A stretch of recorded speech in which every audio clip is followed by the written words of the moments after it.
ಈ ವಿಡಿಯೋದಲ್ಲಿ have, has ಮತ್ತು ಹ್ಯಾಡ್ ಬಳಸುವುದನ್ನು ಕಲಿಯೋಣ ಬನ್ನಿ. ನಾವು 3 ಪ್ರಮುಖ ಪದಗಳ ಬಗ್ಗೆ ಕಲಿಯಲಿದ್ದೇವೆ. ಹ್ಯಾವ್, ಹ್ಯಾಸ್ ಮತ್ತು ಹ್ಯಾಡ್. ಈ ಪದಗಳು ಸ್ವಲ್ಪ ಕಠಿಣ ಅನಿಸಬಹುದು, ಆದರೆ ಚಿಂತಿಸಬೇಡಿ, ನಾವು ಇವುಗಳನ್ನು ಒಟ್ಟಿಗೆ ಕಲಿಯೋಣ.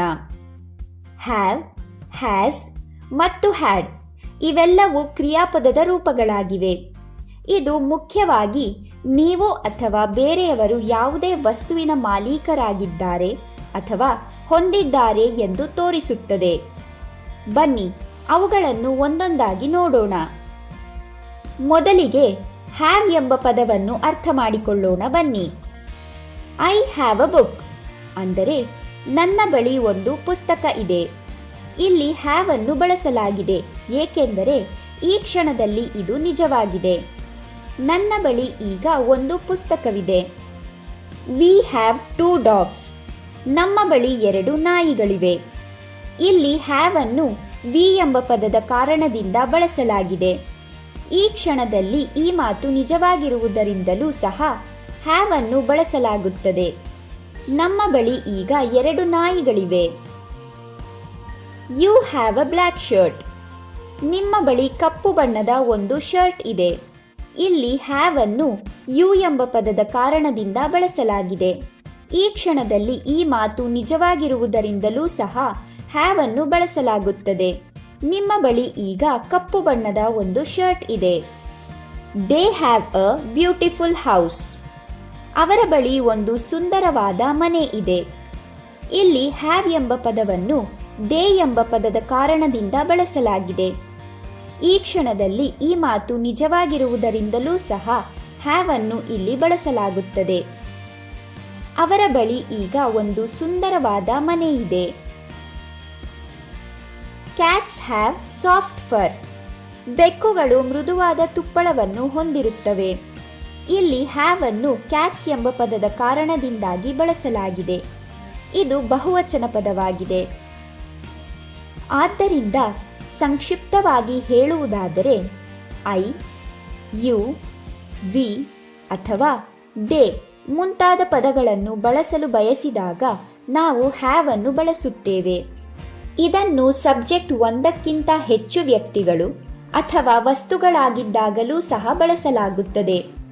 ಹ್ಯಾವ್ ಅನ್ನು ನೀವು ಈಗಿನ ಸಮಯದಲ್ಲಿ ಯಾವುದೇ ವಸ್ತುವಿನ ಮಾಲೀಕರಾಗಿದ್ದೀರಿ ಅಥವಾ ಅದು ನಿಮ್ಮ ಬಳಿ ಇದೆ ಆದರೆ ಭೂತಕಾಲದಲ್ಲಿ ಅಲ್ಲ ಎಂದು ಹೇಳಲು ಬಯಸಿದಾಗಲೂ ಸಹ ಬಳಸಲಾಗುತ್ತದೆ.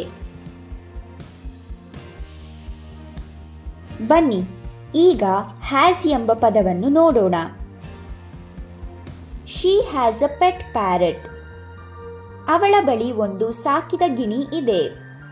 ಇಲ್ಲಿ ಹ್ಯಾಸ್ ಅನ್ನು ಬಳಸಲಾಗಿದೆ ಏಕೆಂದರೆ ಶಿ ಎಂಬ ಪದವು ಒಂದು ಹುಡುಗಿಯ ಬಗ್ಗೆ ಮಾತನಾಡುತ್ತದೆ. ಈ ಕ್ಷಣದಲ್ಲಿ ಈ ಮಾತು ನಿಜವಾಗಿರುವುದರಿಂದಲೂ ಸಹ ಹ್ಯಾಸ್ ಅನ್ನು ಬಳಸಲಾಗುತ್ತದೆ. ಅವರ ಬಳಿ ಈಗ ಒಂದು ಸಾಕಿದ ಗಿಣಿ ಇದೆ. Ravi has a car. ರವಿಯ ಬಳಿ ಒಂದು ಕಾರು ಇದೆ. ಇಲ್ಲಿ ಹ್ಯಾಸ್ ಅನ್ನು ಬಳಸಲಾಗಿದೆ ಏಕೆಂದರೆ ರವಿ ಬಳಿ ಒಂದು ಕಾರ್ ಇದೆ ಮತ್ತು ರವಿ ಒಬ್ಬ ವ್ಯಕ್ತಿ ಎಂದು ಹೇಳಲು ನಾವು ಬಯಸುತ್ತೇವೆ. ಈ ಕ್ಷಣದಲ್ಲಿ ಈ ಮಾತು ನಿಜವಾಗಿರುವುದರಿಂದಲೂ ಸಹ ಹ್ಯಾಸ್ ಅನ್ನು ಬಳಸಲಾಗುತ್ತದೆ. ರವಿ ಬಳಿ ಈಗ ಒಂದು ಕಾರು ಇದೆ. The table has 4 legs. Table 4 ಕಾಲುಗಳನ್ನು ಹೊಂದಿದೆ. ನಾವು ಟೇಬಲ್ ಬಗ್ಗೆ ಮಾತನಾಡುವುದರಿಂದ ಇಲ್ಲಿ ಹ್ಯಾಸ್ ಅನ್ನು ಬಳಸಲಾಗಿದೆ. ಈ ಕ್ಷಣದಲ್ಲಿ ಈ ಮಾತು ನಿಜವಾಗಿರುವುದರಿಂದಲೂ ಸಹ ಹ್ಯಾಸ್ ಅನ್ನು ಬಳಸಲಾಗುತ್ತದೆ. ಟೇಬಲ್ ಈಗ 4 ಕಾಲುಗಳನ್ನು ಹೊಂದಿದೆ. ಸಾರಾಂಶವಾಗಿ ಹೇಳುವುದಾದರೆ ನಾವು ಹಿ, ಶಿ ಅಥವಾ ಇಟ್ ಪದಗಳನ್ನು ಉಲ್ಲೇಖಿಸುವಾಗ ಹ್ಯಾಸ್ ಅನ್ನು ಬಳಸುತ್ತೇವೆ. ಇದನ್ನು ಸಬ್ಜೆಕ್ಟ್ ವ್ಯಕ್ತಿ, ಪ್ರಾಣಿ ಅಥವಾ ವಸ್ತುವಾಗಿದ್ದಾಗಲೂ ಸಹ ಬಳಸಲಾಗುತ್ತದೆ. ಯಾವುದಾದರೊಂದು ವಸ್ತುವು ಬೇರೆಯವರ ಬಳಿ ಈಗ ಇದೆ ಆದರೆ ಭೂತಕಾಲದಲ್ಲಿ ಅಲ್ಲ ಎಂದು ನೀವು ಹೇಳಲು ಬಯಸಿದಾಗ ಹ್ಯಾಸ್ ಅನ್ನು ಬಳಸಲಾಗುತ್ತದೆ. ಈಗ ಬನ್ನಿ ಹ್ಯಾಡ್ ಎಂಬ ಪದವನ್ನು ಅರ್ಥ ಮಾಡಿಕೊಳ್ಳೋಣ.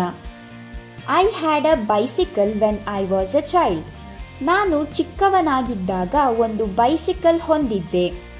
ಇಲ್ಲಿ ಹ್ಯಾಡ್ ಅನ್ನು ಬಳಸಲಾಗಿದೆ ಏಕೆಂದರೆ ಈ ವಾಕ್ಯವು ನಾನು ಚಿಕ್ಕವನಾಗಿದ್ದಾಗ ಎಂದು ಭೂತಕಾಲದ ಕುರಿತು ಹೇಳುತ್ತದೆ. They had a meeting yesterday. ಅವರು ನಿನ್ನೆ ಒಂದು ಸಭೆ ನಡೆಸಿದ್ದರು. ಇಲ್ಲಿ ಹ್ಯಾಡ್ ಎಂಬ ಪದವನ್ನು ಬಳಸಲಾಗಿದೆ ಏಕೆಂದರೆ ಆ ವಾಕ್ಯವು ಹಿಂದೆ ಆಯೋಜಿಸಿದ್ದ ಸಭೆಯ ಕುರಿತು ಮಾತನಾಡುತ್ತದೆ. ಈ ವಾಕ್ಯಗಳಲ್ಲಿ ನಾವು ಹ್ಯಾಡ್ ಎಂದು ಬಳಸಿದ್ದೇವೆ ಏಕೆಂದರೆ ನಾವು ಈ ಹಿಂದೆ ನಡೆದ ಘಟನೆಯ ಬಗ್ಗೆ ಮಾತನಾಡುತ್ತಿದ್ದೇವೆ. ಹ್ಯಾಡ್ ಅನ್ನು I, you, we, he, Ravi, cats ಇತ್ಯಾದಿ ಪದಗಳೊಂದಿಗೆ ಮತ್ತು ಸಬ್ಜೆಕ್ಟ್ ಏಕವಚನ ಅಥವಾ ಬಹುವಚನವಾಗಿದ್ದರೂ ಕೂಡ ಬಳಸಲಾಗುತ್ತದೆ. ಈಗ ಹ್ಯಾವ್, ಹ್ಯಾಸ್ ಮತ್ತು ಹ್ಯಾಡ್ನ ಸರಿಯಾದ ಬಳಕೆಯನ್ನು ಅಭ್ಯಾಸ ಮಾಡೋಣ. ಈ ವಾಕ್ಯಗಳನ್ನು ನೋಡಿ ಮತ್ತು ಯಾವ ಪದವನ್ನು ಬಳಸಬೇಕೆಂದು ನಿರ್ಧರಿಸಿ. ವಿಡಿಯೋವನ್ನು ನಿಲ್ಲಿಸಿ ಮತ್ತು ಉತ್ತರಗಳನ್ನು ಊಹಿಸಿ. ನಂತರ ನಿಮ್ಮ ಉತ್ತರಗಳನ್ನು ಪರಿಶೀಲಿಸಲು ವಿಡಿಯೋವನ್ನು ಪ್ಲೇ ಮಾಡಿ. ನೀವು ಎಲ್ಲ ಉತ್ತರಗಳನ್ನು ಸರಿಯಾಗಿ ಊಹಿಸಿದ್ದೀರಾ? ಹ್ಯಾವ್, ಹ್ಯಾಸ್ ಮತ್ತು ಹ್ಯಾಡ್ ನ ಸರಿಯಾದ ಬಳಕೆಯನ್ನು ನೀವು ಈಗ ಅರ್ಥ ಮಾಡಿಕೊಂಡಿದ್ದೀರಿ ಎಂದು ನಾವು ಭಾವಿಸುತ್ತೇವೆ. ಅಭ್ಯಾಸವನ್ನು ಮುಂದುವರಿಸಿ ಮತ್ತು ನೀವು ಶೀಘ್ರದಲ್ಲೇ ಅವುಗಳನ್ನು ಬಳಸುವುದನ್ನು ಕರಗತ ಮಾಡಿಕೊಳ್ಳುತ್ತೀರಿ.